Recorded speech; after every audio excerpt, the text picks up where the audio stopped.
Rudy, it is so great to have you back on the podcast, Psyche podcast.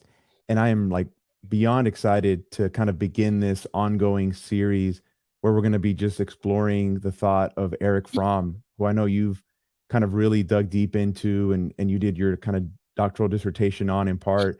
I'm just kind of barely getting into him, but I'm like obsessing and he's just so good. And there's so much that I want to kind of talk to you about.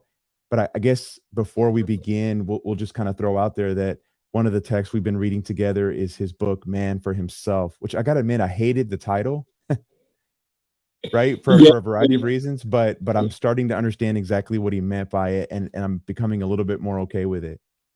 yeah. I mean, it's he's still writing within the this.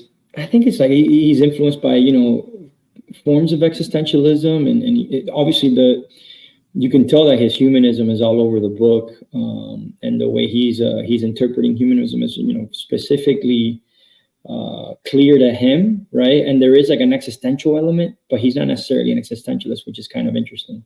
So he always I always think about it as like Fromm's the kind of thinker who like dips his toes but never identifies as any kind of specific philosophical ism, right? That has at least in his time, for example, the existential movement was very big, and he didn't necessarily want to put himself within Jean Paul Sartre's movement or anything like that. He was kind of existential, but deeply humanist, and also like socialist orientation in which he's coming from. And Yeah, no, uh, it's super interesting. I just read in one of the footnotes because he uses the concept existential several times, and he finally does a footnote where he says, I want to be clear that I'm yeah, not necessarily connecting myself to Jean-Paul Sartre, but he says, I haven't even read all of his stuff, so I don't know if we really are on the same page. But I right, appreciated his like humility because he didn't like really shit on him or say that we totally disagree. He's like, I haven't really read him at that time. And so yeah, he kind of just lays that out. I thought that was good. I yeah, would argue too that I mean he's clearly within the psychoanalytic tradition too. And I know he has some serious disagreements with Freud, but one of the things I really resonate with him is his understanding of the unconscious. He's big on we can't just focus on people's conscious behavior. We've got to look into some of their unconscious feelings and motivations and drives. And so I think that's a really helpful part of his thinking as well. right. For example, I had a friend of mine recently just send me an excerpt of Marcuse with Habermas, and Herbert Marcuse was part of the Frankfurt School, and Habermas was, I think he's third generation Frankfurt School now, and they were having a debate about Fromm and why he left the Frankfurt School, and Marcuse basically told him that it was because of like this disagreement on his post-Freudianism, and that's Interesting. why he kind of harped on him with this idea of like denying the instinctual drives like that. Yeah, Those what Marcuse was really pissed off about with Fromm. So that was kind of funny, but I mean, there's also personal issues too between him and Fromm, like sure. just between Marcuse and Fromm, but um, when it comes to the more academic, intellectual ideas, I think Marcuse deeply was skeptical from because of his denial of the instinctual drives that Freud and Marcuse also embraced deeply. Got you. Got you. Yeah. So, okay, let me ask you this, just maybe as we kind of define a couple terms, what do you think he meant by humanism? Yeah, so Fromm's humanism is kind of interesting Okay. because it's a part of how we understand, the Enlightenment, right? It's a part of the Enlightenment tradition. His aspect of humanism, there is a sense of a universal understanding of what it means to be human, right? Okay. Uh, and there are essential aspects of what the human being and its component parts are, which I think folks from the more post-structural and postmodern anti-foundational orientations would feel irked by, and maybe even feel some disgust.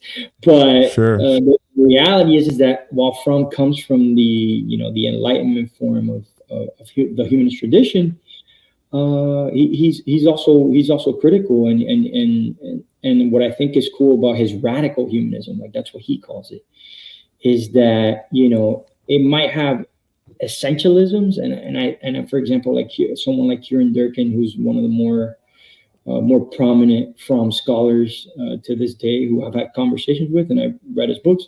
He makes the case that Fromm's humanism isn't just this cookie cutter, like reified understanding of what we think humanism is, but actually a more like self-aware form of humanism, right? And that's what he says that the anti-humanist or the anti-foundationalists discard or don't take seriously about Fromm or any kind of.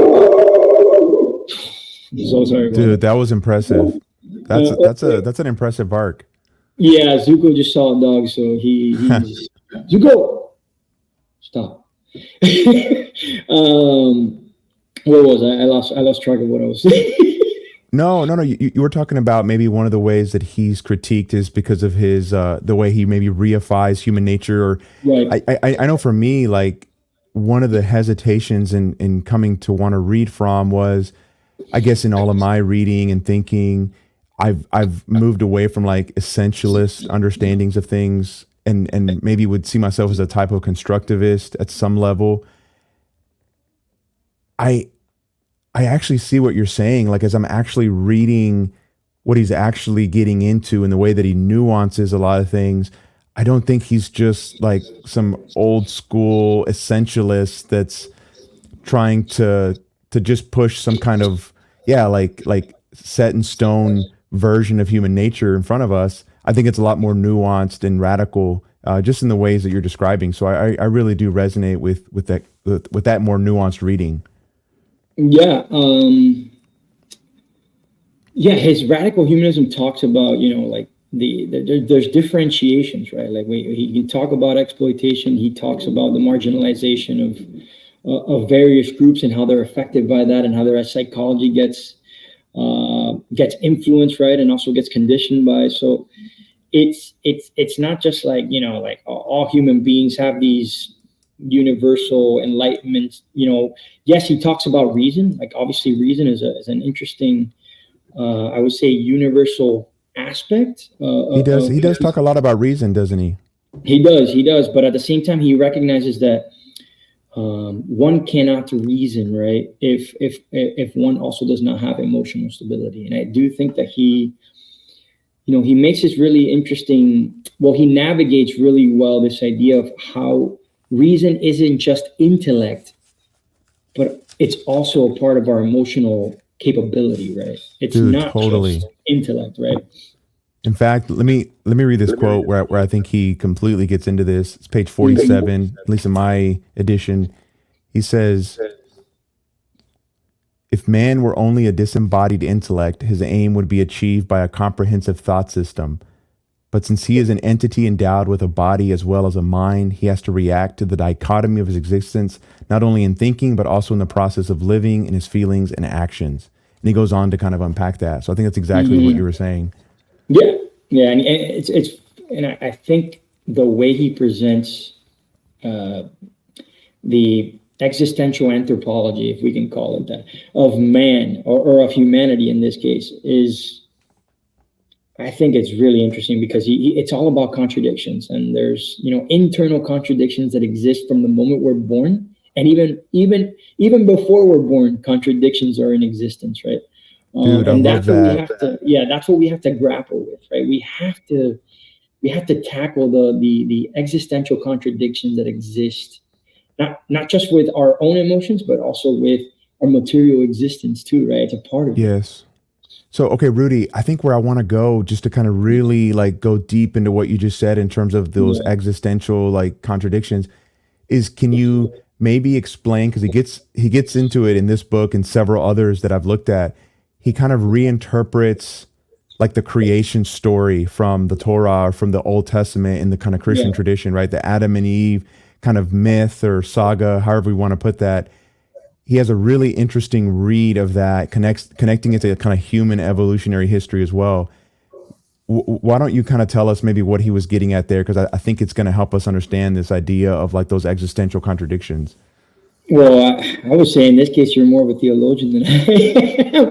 But, well, at least when it comes to the story as it goes, is well, he subverts it, which I think is kind of interesting. And Yeah.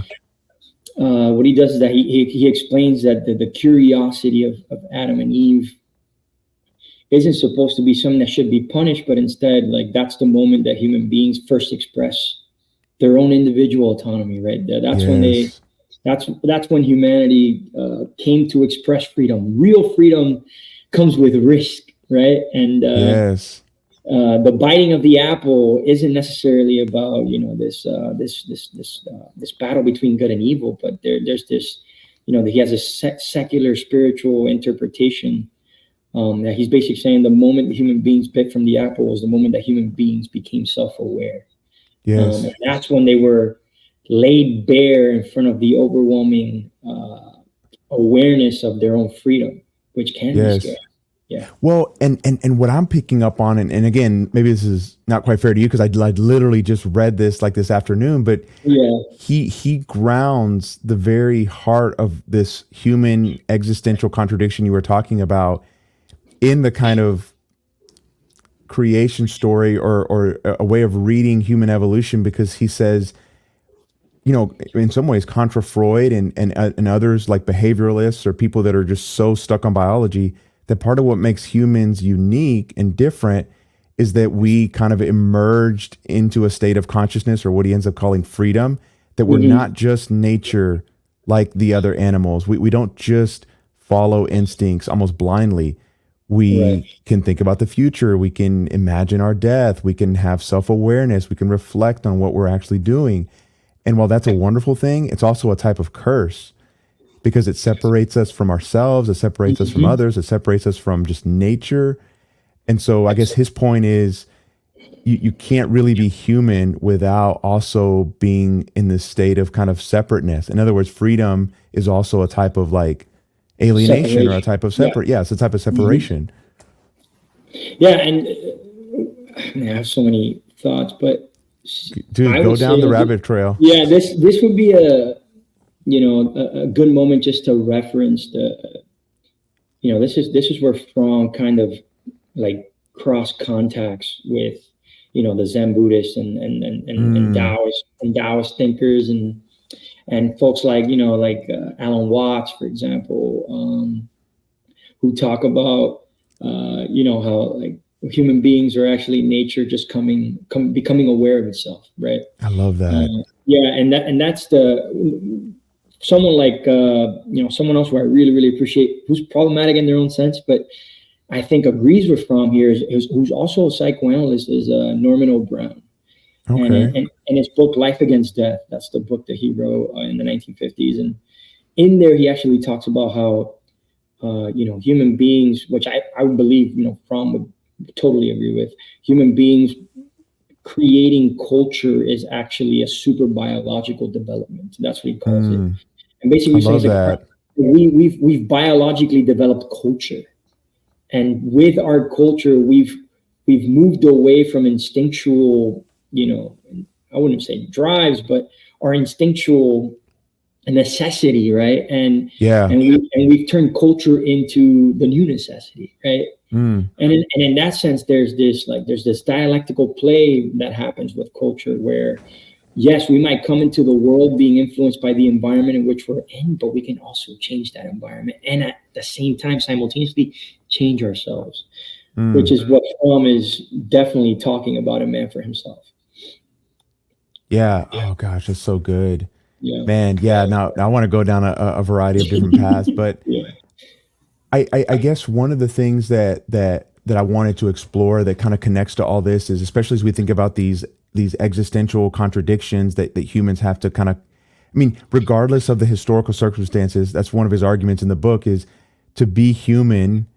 Actually, to be human, what kind of connects us is this state of existential contradiction where we're free and we have this consciousness, but that means that we're separate from others, even separate internally from ourselves and then separate from nature. He ends up saying that rationalizations and then ideologies are ways that we try to basically diminish or do away with our kind of fundamental contradictions. And I wonder what you think about that. I thought that was a really interesting way to put it. Yes, and I would actually include their dogma as Mm. As an as an ideology, aspect. maybe? Yes, as an aspect to ideology and these rationalizations. Like, but I think we have a, well, Fromm talks about this, right, in Man for Himself, in the way that because we have so much freedom, right? What we try to do is that we want to give it away. We want to give away our freedoms. Yes. And And the reason this we is want what to do Escape that, from Freedom's all about too, right? right? Yeah, and then right. The reason we want to do that is because we're overwhelmed and almost frightened, right, by the sheer sense of feeling arrested by the multitude of what we're capable of being. And instead of embracing that and trying to do something with it, we want security and comfort, and we want to feel like there isn't that much. The ground isn't moving below us, right? And Yeah. stability. We want stability. We want security, and we're willing to trade all those things for a pretty story or a nice picture, right? Something Yes. that gives us not just meaning, but also gives us purpose, and it tells us what that purpose is. Mm. That's the problem. Like, freedom is actually the responsibility, right? I think he talks about responsibility a lot. The responsibility to find your own purpose, which isn't necessarily just written down for you, right? Dude, totally. So what are the ways like today you find people being confronted with their freedom, being terrified by that, right? Because there's tremendous uncertainty, and then kind of giving it away. I mean, you mentioned dogma. I mean, I would say, kind of toxic forms of religion are one clear way that happens. What are some other ways that you see people, yeah, almost trading their freedom for that like authoritarian certainty and control? I think, I mean, in some ways, you can look at the Trump phenomena Yeah. as a way of trading away our freedom, right? Like, there's high levels of inequality going on in the society in which we live in. There's high inflation, right? There are all these more abstract, because I think it's the abstractions that really get people like that bog people down, right? And Okay. Say more about that. Yeah. yeah, I would say. Well, he Fromm would say that, obviously, like that. I think I don't know if it's an escape from freedom. It might be an escape from freedom, or it might be in the same society where he talks about like abstractification and quantification, right? Like, we're creating societies that are quantifying everything, and due to that, it's abstracting the structures, right? And when the structures are too abstract that people can't understand, I mean, it kind of says like we're creating like a Frankenstein's monster, where we're creating structures and mechanisms that we don't understand how they work, right? The structures and mechanisms are doing things, and we have no idea what's going on. Like, we can't even Mm. explain to ourselves, right, how certain aspects of the economy works. And it's this quantification, abstractification, that leads us to be. I would say here it's like, let's just put a little pause here and just think about like this idea of separation and alienation. Yeah. And Fromm would say that we come into the world alienated and separated. Like, that's a part of existence. But then there's also like cultural alienation, right? And then there's Yes. societal alienation, which is very, very different. And he doesn't really differentiate it sometimes, and you Mm. kind of you can get a little confused, because like, wait, if separation is like a natural development that happens, then isn't just separation a thing that just goes on? And this is where I think in Man for Himself you can see a little bit of the distinction, because he says that man does have specific needs, right? And if Yes. we are organizing societies in ways that aren't meeting the needs of man, or the needs of humanity, you are going to see maladaptive reactions, right? These are Yeah, what he calls them dynamic adaptations, is what he calls sure. them. Yeah. No, oh gosh, Rudy. So, man, this may, like, I'm pulling this shit out of my ass at this point, Yeah. but I just want to see where you go with it. Like, Yeah. I find that in certain like right wing or conservative circles, they will take what, not that they're reading from, but they will, like in like religious, or they will take kind of this idea of original sin, or they'll take this idea that, yeah, at our core we're divided, and we're separate from things. And then they'll say this is why we can't ever really make much progress, or they'll just kind of leave it there and just leave it at the existential level. They won't acknowledge what Fromm calls like the historical divisions or the historical contradictions.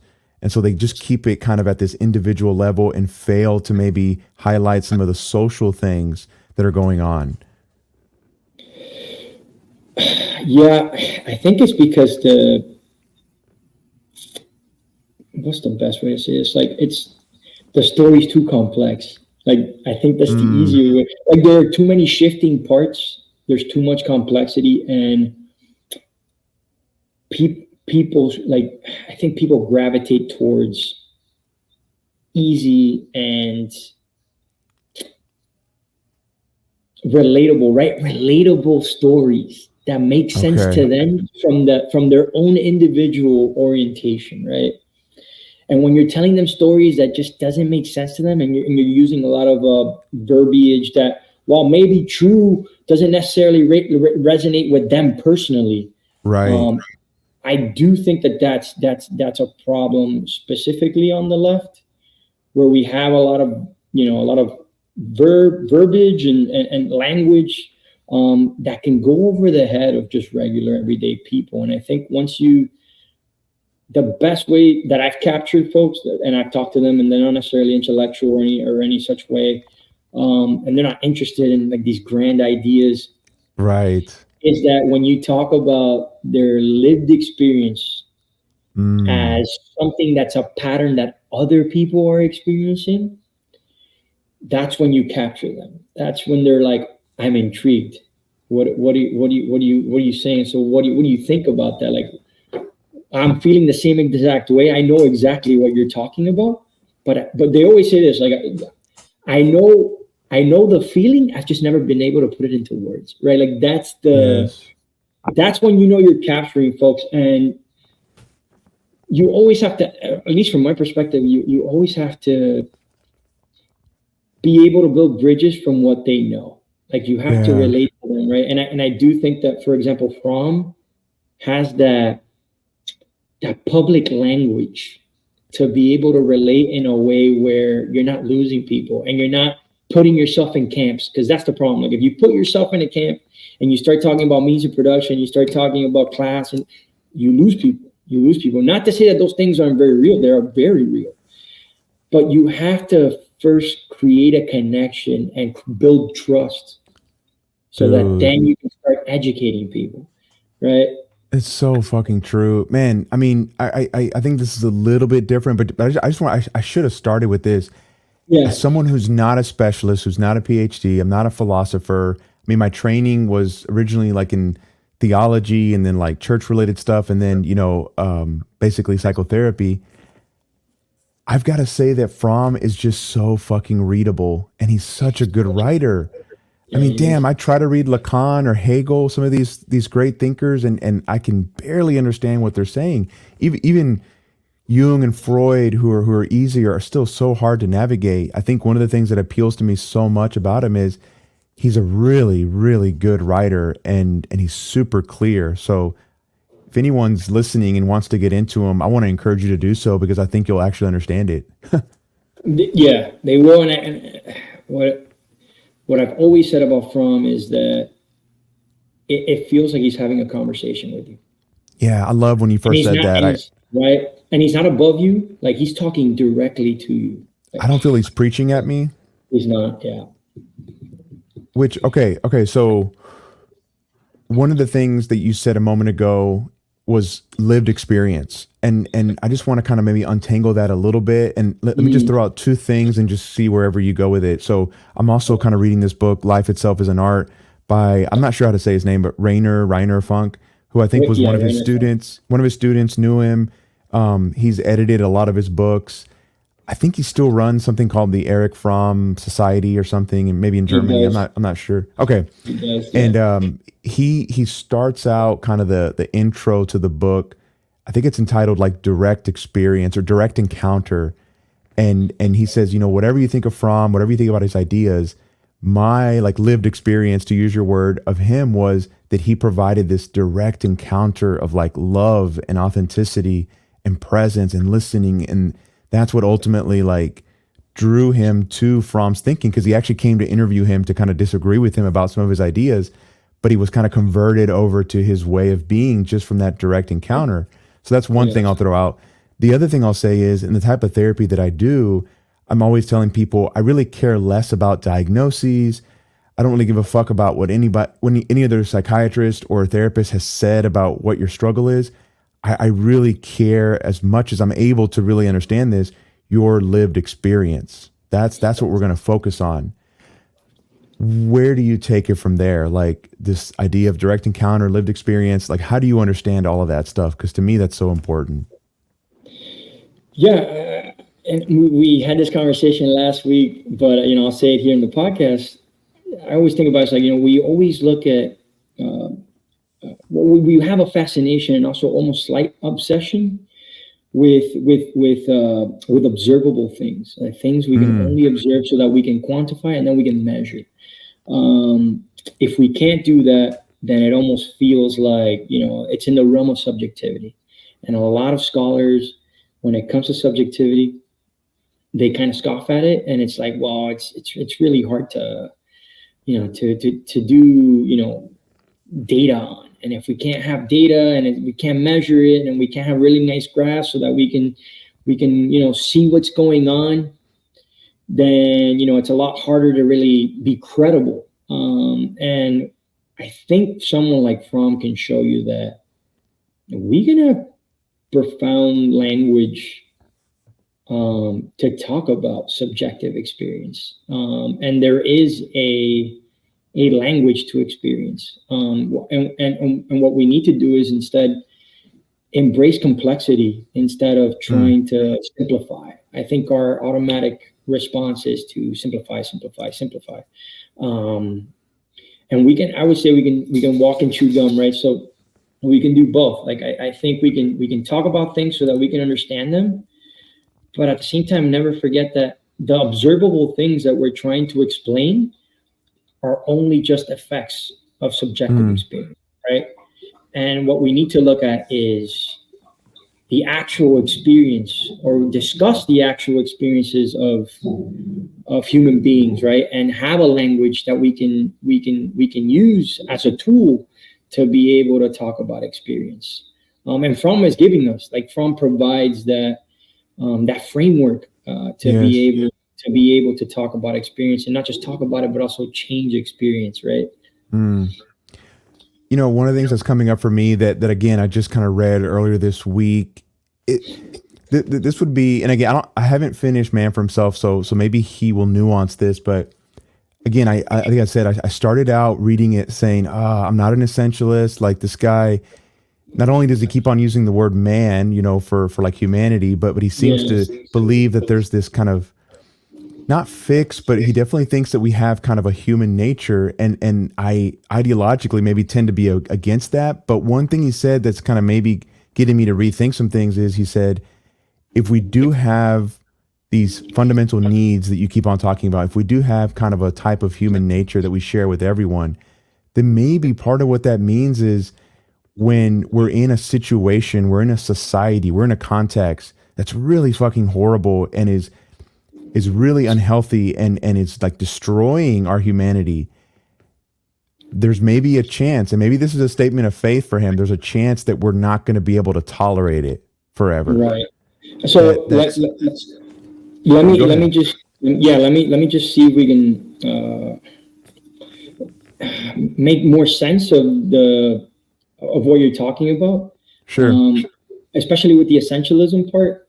Kieran Durkin, he wrote a book called The Radical Humanism of Erich Fromm. You should read it whenever you Okay, can. I'm gonna post something real quick. Yeah, keep on talking. I'll just because I am Yeah, gonna check that book out. yeah, check that book out.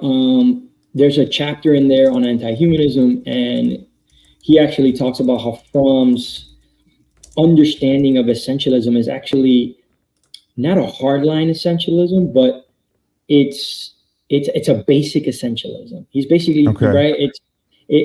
And it's not this, it's not strategic essentialism like the post-colonial scholars would talk about. Um, but it's a basic essentialism that just says we have psychological needs. There's this need, for example, just one of those needs is relatedness, to feel Mm, connected to other people. Um, that's universal. That is universal. All that human, is like fucking universal.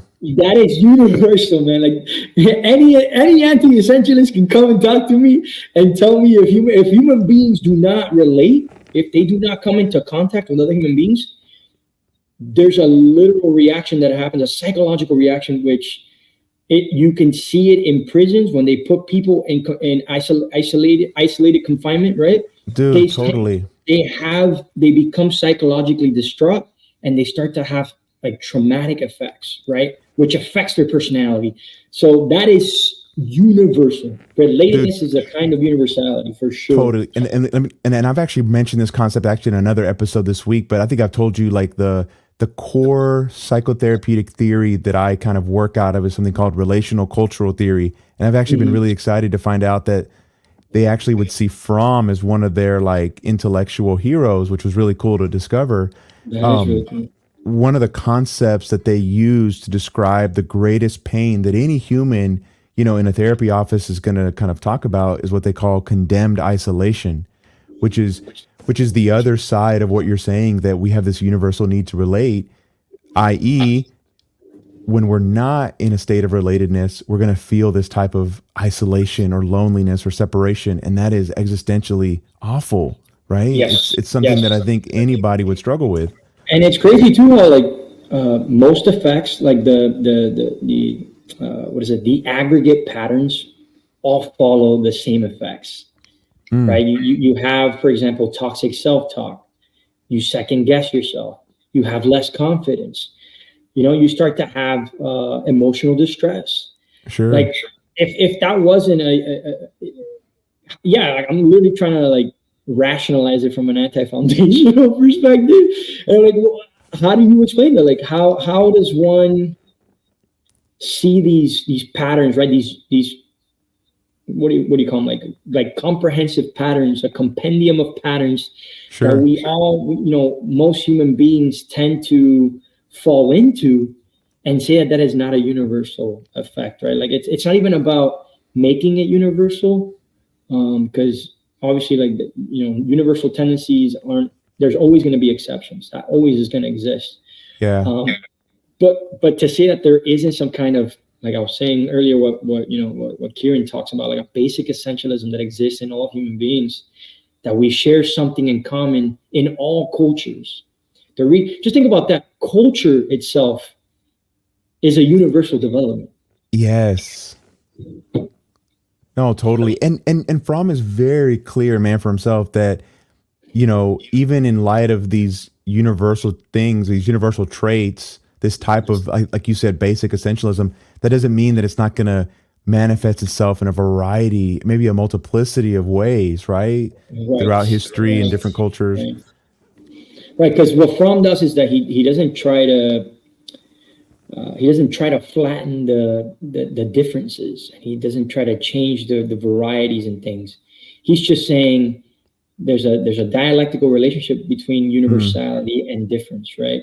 yes. With oneness and difference, or being and nothing, right? Like there's a relationship there. And I think the variety and differences that exist in the world shows you that there is a commonality, right? There are commonalities, but of course we express that commonality in different ways. In different That, ways. Yeah. and I think that's the beauty about being human. Like, and he shows you that, which I think is lovely. Like that's amazing. Sure. And I think, man, maybe you wouldn't affirm this or him, but I'm just thinking kind of maybe for the first time, if we don't have that universality or a type of basic essentialism, is what we ultimately think of love, is that possible? Yeah, that oof, love. Do we talk about it from a Fromm perspective, or are we just like just thinking about like in an abstract way what love is? Like, how do I'm you not want to talk? sure. Yeah. Maybe from a Frommian perspective, like I think love might be connected to a type of essentialism. I don't know. Oh yeah, yeah, yeah. I mean, love is the. I think Fromm would say it's the ultimate form of relatedness. Like that is Yeah, the. What is it? The best expression of. I think it's what he calls like pure individuation. Like he sees it that way. To be completely individuated is to experience love.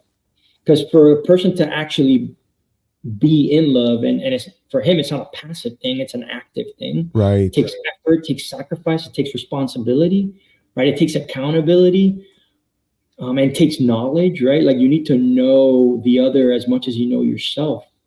And eventually, like the what is it, the zenith of what love is supposed to be about is complete solidarity with all of humanity, right? Like that to Mm, him is the ultimate expression of love. To be in a partnership with someone and not be in this like Romeo and Juliet relationship, which is you and me against the world. It's you and me constantly reaffirming that we are the world. Like we reflect everything in existence, right? Like that's the pure essence of love for Fromm. Like dude, that's that's how he was. amazing.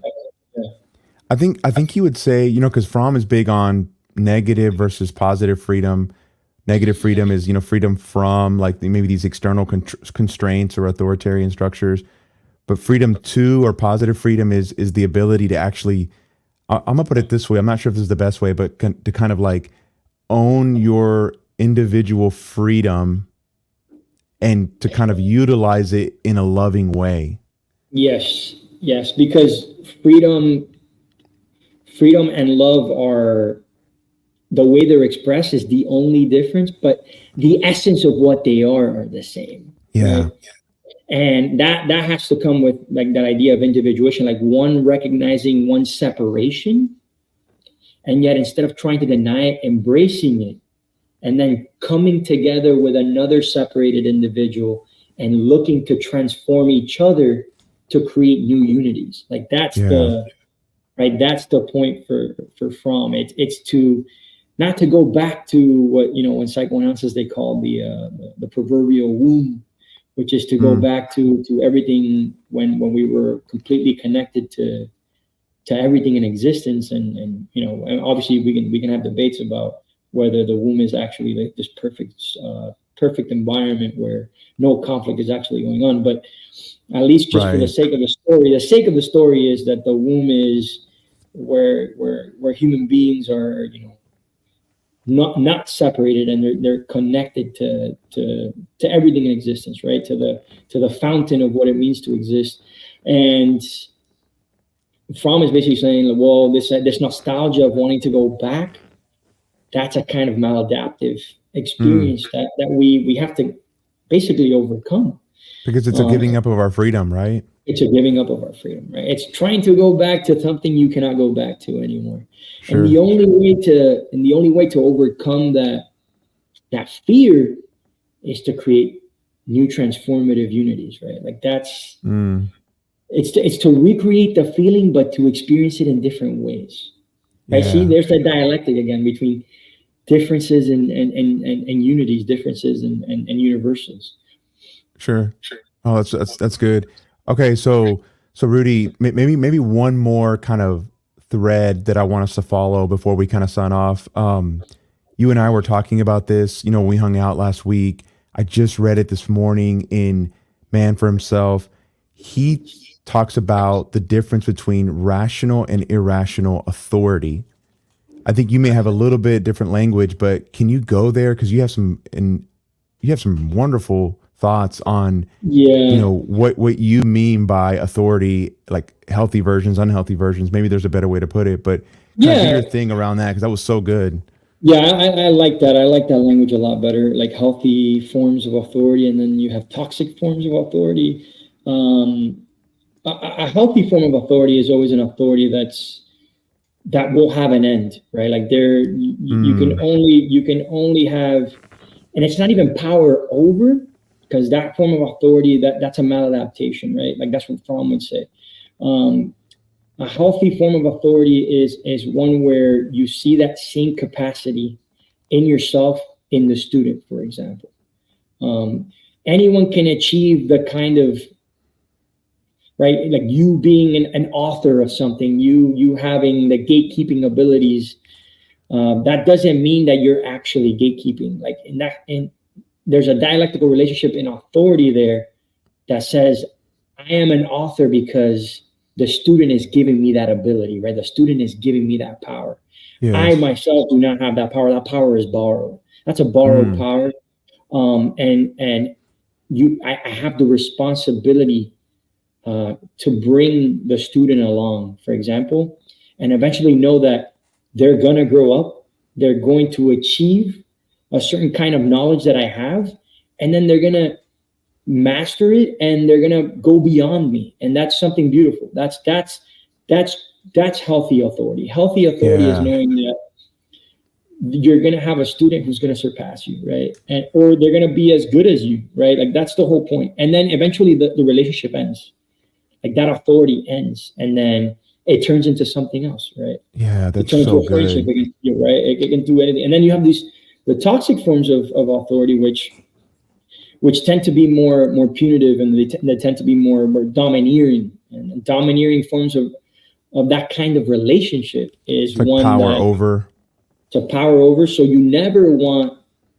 There's almost like a dependency there, right? Mm, You depend on that person to give you that power, and because you depend on it, you never want to let it go.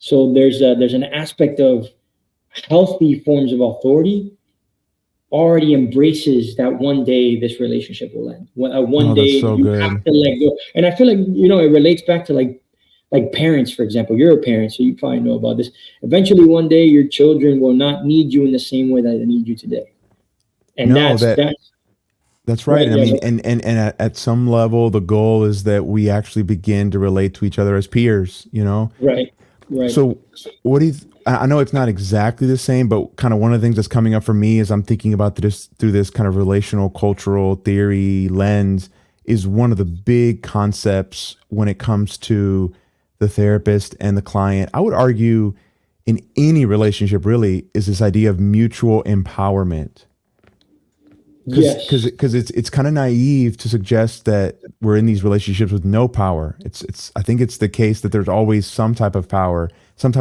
dynamic that has to be negotiated. That the goal through communication, through love, through just figuring things out through a type of conflict is getting to the place where there's a mutual empowerment. And that's not always exactly the same, but Mhm. it's with the goal, like you were saying, that it's not going to always be lopsided. There's going to be maybe seasons where it changes, but both sides kind of get empowered. At least that's what I'm really committed to. Yeah, yeah, and obviously, like even when you're in this, you're in this maybe unequal relationship. There are aspects in the relationship that you're learning from Oh the other side, yeah. right? Like if you're the authority, also there will be moments where the student, right, or your child, or in any other kind of mentee relationship, they're going to be teaching you things about yourself that you didn't know before, right? And there is a dialectical relationship there that exists for sure. Yeah. I don't know if this is true or apocryphal. I've heard it from various different sources in like the Jungian world, but some have said Yeah. that one of the things that Carl Jung would say to his students, to people that he was teaching, was if you get to the end of like an analysis and you haven't been as transformed, if you haven't learned as much as your patient or as your analysand, then you failed. Then it hasn't really been a successful analysis. And I take that and I communicate a version of that to my own clients when they say, "Man, you must be the expert and you know so much and blah blah blah blah blah." And I'm nothing. I'm like, look, I may have some experience and some knowledge and some quote unquote expertise in the process, but Mm-hmm. you are the expert of your own life. And there's things you're bringing to this experience that are really challenging me and that are causing me to think about things differently. So I want you to know I am being as transformed, hopefully, as you are. Yeah, and this is actually like just to like plug from back in just for like a second, just from what Please. you No, no, just no. said. Dude, do it. There's Please. there's a there there's a beauty in recognizing the multidimensionality and the complexity of the human experience, which Yeah. is, yes, you might be the therapist in that moment, look like you're collected and you have it all together, but life has a way of humbling you. Oh, yeah. And I you are walk going outside to to my have, right? car. Yeah. And you're going to have existential moments that are going to test you. And life is Absolutely. literally constantly testing you as a human being. And whenever you're in those spaces where you can shine, where you're this beacon to somebody else, all that means is that you've experienced the darkness and you've come back from it Mm. different, right? You're transformed. You've increased your capacity as a human being. That's why you can appear collected in that moment. But that to me, right, from my perspective, is like that just means that, like, man, I've been in the gutter. It's been nasty. It's been bad, Oh, and I've yeah. experienced moments where I'm about to break. So I know exactly what you're going to, and here I'm going to be in solidarity with you to not just validate you, but also let you know that there is, if you take the right orientation and the right mindset, right? Not to say that like the mindset is everything, but a mindset Right. is a factor, right? Mindset is a factor. Um, Huge. Mindset's it can huge. it can make a difference on how you go about the struggles that you experience in your individual life, right? And Yeah. that's what we're saying basically is like we look collected because we've taken the beating, right? We've struggled as well.